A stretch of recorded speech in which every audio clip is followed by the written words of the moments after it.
ये है कि जैसा स्ट्रेस के ऊपर आज शो है, तो उसका जो है वो हमारे मेंटल स्ट्रेस को दिखाता है, जो हमारा ग्रोथ है, हमारे क्या मेंटल कैपेबिलिटीज हैं उनको भी दिखाता है।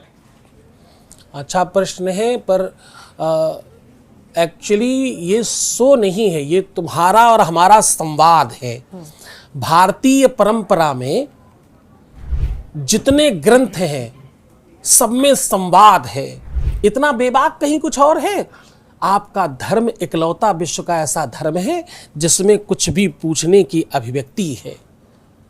गीता में अर्जुन पूछ रहे हैं, कृष्ण बता रहे हैं। रामायण में माता पार्वती पूछ रही, भगवान शंकर बता रहे हैं। जितने ही ग्रंथ आप जानते होंगे सब में कोई पूछ रहा है, कोई बता रहा है।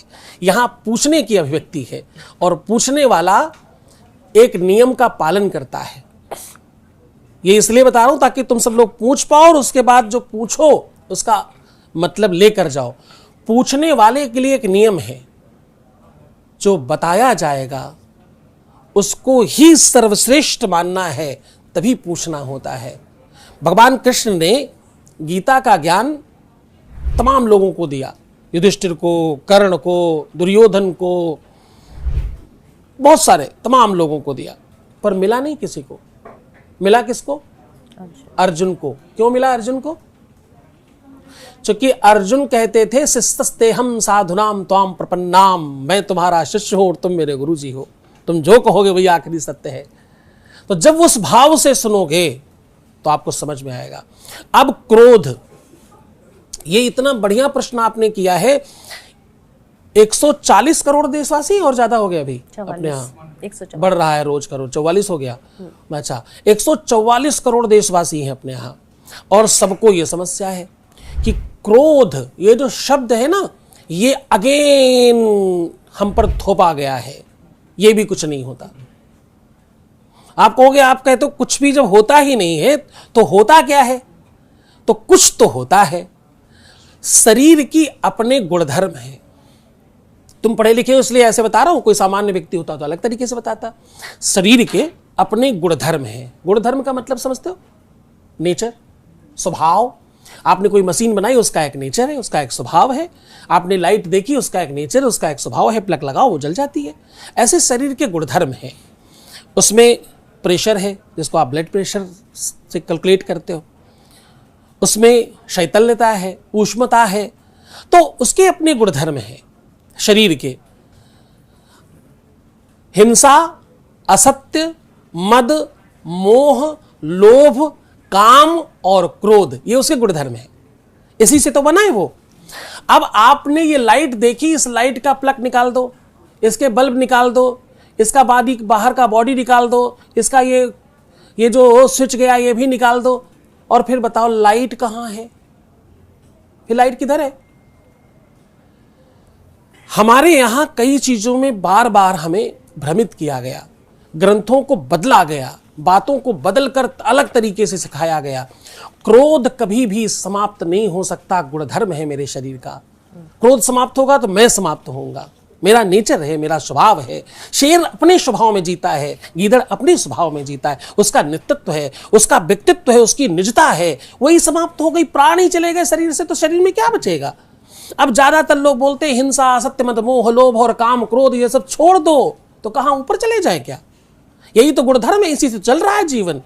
लाइट का प्लग निकाल दो, बल्ब निकाल दो, स्विच निकाल दो, फिर लाइट कहां है? किधर बचेगी?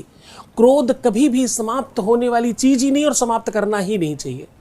क्रोध एक व्यवस्था है, आना ही चाहिए, आना ही चाहिए, बिल्कुल आना चाहिए। नहीं आएगा तो ब्लड कैसे चलेगा? रक्त का संचार कैसे होगा? हम अशिक्षितों लोगों की तरह बात क्यों करें कि क्रोध आता है? आएगा ही, आना ही चाहिए, एकदम आना चाहिए।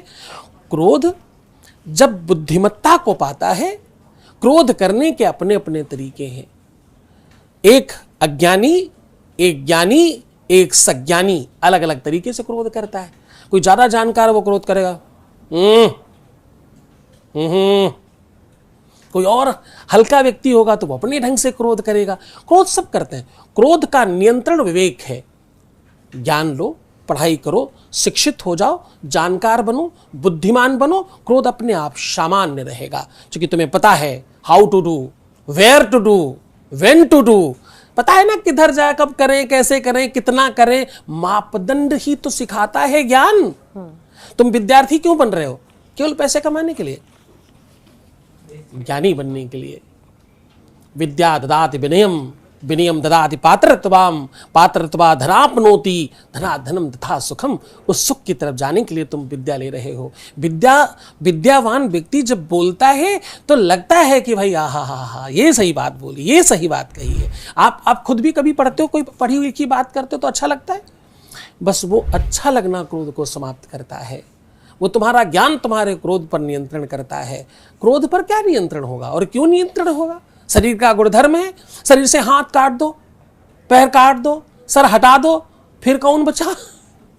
तो कभी भी कोई भी उसका पार्ट है। ओवरऑल कहने का मतलब क्रोध कभी भी समाप्त न होता है, न होना चाहिए, न इस तरह से सोचना चाहिए। मूर्खों की तरह क्यों चिंतन करना, बुद्धिमानों की तरह चिंतन करना है। हम सब विश्व गुरु भारत बनेगा कैसे? गुरु बनने के लिए क्या करना है? पढ़ना है। कुछ भी अर्जित करना है उसके लिए पढ़ना पड़ेगा। लर्निंग अर्निंग बढ़ा ही देती है अपने आप। लर्न देन अर्न, है ना जी।